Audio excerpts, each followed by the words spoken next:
ನಮಸ್ಕಾರ ವೀಕ್ಷಕರೇ, ನಿಮಗೆಲ್ಲರಿಗೂ ಭಾವಸಿಂಚನ ಯೂಟ್ಯೂಬ್ ಚಾನಲ್ಗೆ ಸ್ವಾಗತ. ಇತ್ತೀಚೆಗೆ ಕುಣಗಲ್ನ JKBMS ಮೇಳದಲ್ಲಿ ಡಾಕ್ಟರ್ ರಾಜ್ಕುಮಾರ್ ಅವರ ಹುಟ್ಟುಹಬ್ಬನ ಅದ್ದೂರಿಯಾಗಿ ಆಚರಿಸಿದ್ರು. ಜೊತೆಗೆ ಇನ್ನೊಂದು ವಿಶೇಷ ಏನಪ್ಪ ಅಂದರೆ 97 kg ಕೇಕ್ ಕತ್ತರಿಸಿದ್ದಾರೆ ಈ ಸಮಾರಂಭದಲ್ಲಿ.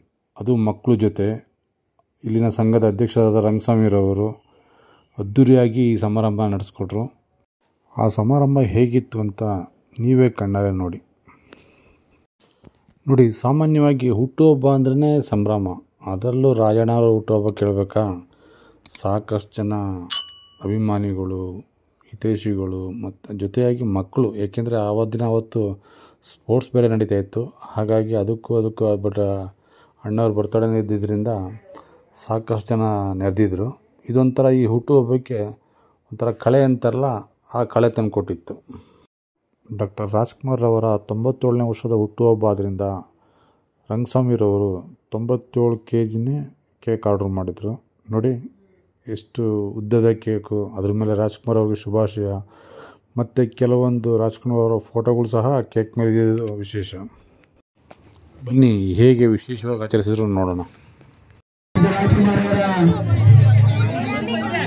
ಜನ್ಮದಿನಾಚರಣೆ ವಿಶೇಷವಾಗಿ ಗ್ರಾಮೀಣ ಸೌಲಭ್ಯ ವಿತರಣೆ ಜೊತೆಯಲ್ಲಿ ಹಳೆಯ ಬಾಲ್ಯದ ಆಟಗಳನ್ನು ನೆನಪಿಸತಕ್ಕಂಥ ರೀತಿಯಲ್ಲಿ ಗ್ರಾಮೀಣ ಕ್ರೀಡಾಕೂಟವನ್ನು ಆಯೋಜನೆ ಮಾಡಲಾಗಿದೆ.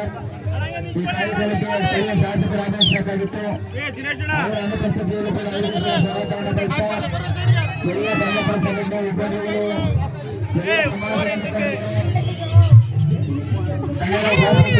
ತನ್ನದೇ ಆದಂತಹ ಕೊಡುಗೆಯನ್ನು ಕೊಟ್ಟ ಸುಮಾರು 204 ಸದಾಭಿವೃದ್ಧಿ ಚಿತ್ರಗಳ ಮೂಲಕ ಪ್ರತಿಯೊಂದು ಚಿತ್ರದಲ್ಲಿ ಸಾಮಾಜಿಕವಾದಂತಹ ಸಂದೇಶವನ್ನು ನೀಡುತ್ತಾ ಈ ಕನ್ನಡ ಚಿತ್ರರಂಗದ ಸಂತಕತೆ ಡಾಕ್ಟರ್ ರಾಜ್ಕುಮಾರ್ ಅವರ ಜನ್ಮದಿನಾಚರಣೆ ವಿಶೇಷವಾಗಿ JKBMS ಶಾಲಾ ಮೈದಾನದಲ್ಲಿ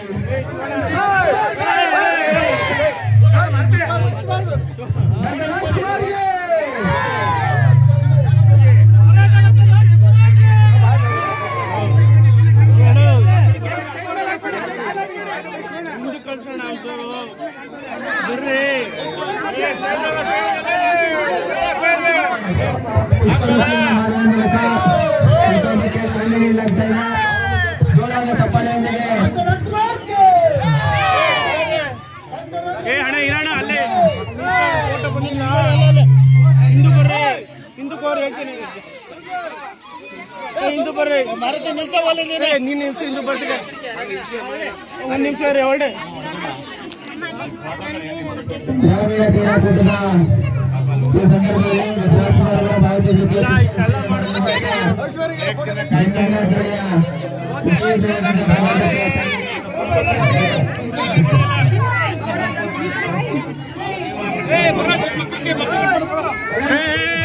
ಯಾರು ಕೈ ಹಾಕ್ಬಿಡಿ.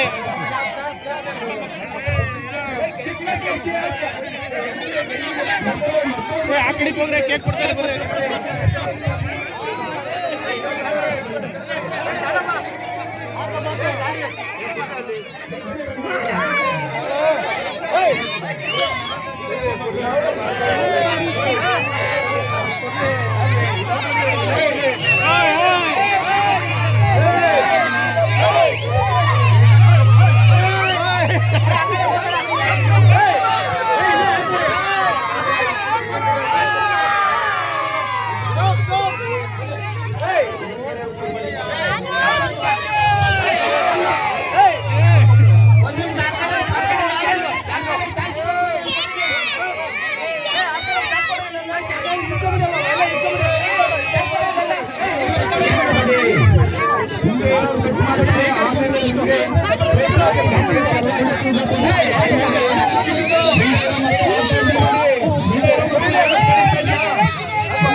ಆ ಕಡೆ ಕೇಕ್ ಬಿಟ್ಬೇಡಿ, ಗುಡಸ್ವಾಮಿಯವ್ರಿಗೆ ಆ ಕಡೆ ಕೈ ಹಾಕ್ಬೇಡಿ.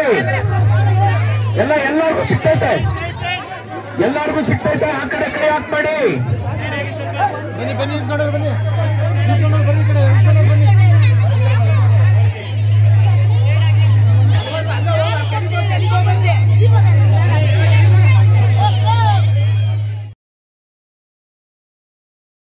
ನಮಸ್ಕಾರ, ನಾನು ನಿಮ್ಮ ಪ್ರೀತಿಯ ಡಾಕ್ಟರ್ ಶ್ರಾವ್ಯ ಎಸ್ ರಾವ್.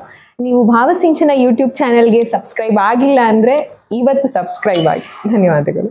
ಚಾಣಕ್ಯ ಹೇಳ್ತಾನೆ, ಯುದ್ಧ ಭೂಮಿಯಲ್ಲಿ ಸೋತವನು ಮತ್ತೆ ಗೆಲ್ಲಬಹುದು, ಆದ್ರೆ ಮನಸ್ಸಿನಿಂದ ಸೋತೋರು ಮತ್ತೆ ಯಾವತ್ತೂ ಗೆಲ್ಲೋಕೆ ಸಾಧ್ಯವಿಲ್ಲ. ನಿಮ್ಮ ಆತ್ಮವಿಶ್ವಾಸ ನಿಮ್ಮ ದೊಡ್ಡ ಆಸ್ತಿ. ನೀವು ಹಣ, ಅಧಿಕಾರ ಮತ್ತು ಗೌರವ ಗಳಿಸೋಕೆ ಬಯಸಿಯೂ ಸೋತ್ರೆ ಆಗ ನಿಮ್ಗೆ ವಿಶ್ವದ ಶ್ರೇಷ್ಠ ಶಿಕ್ಷಕರ ಮಾರ್ಗದರ್ಶನ ಬೇಕಾಗುತ್ತೆ. ಅವರ ತಂತ್ರಗಳು ನಿಮ್ಗೆ ಬೇಕಾದ್ದನ್ನ ಸಾಧಿಸೋಕೆ ಸಹಾಯ ಮಾಡುತ್ತೆ.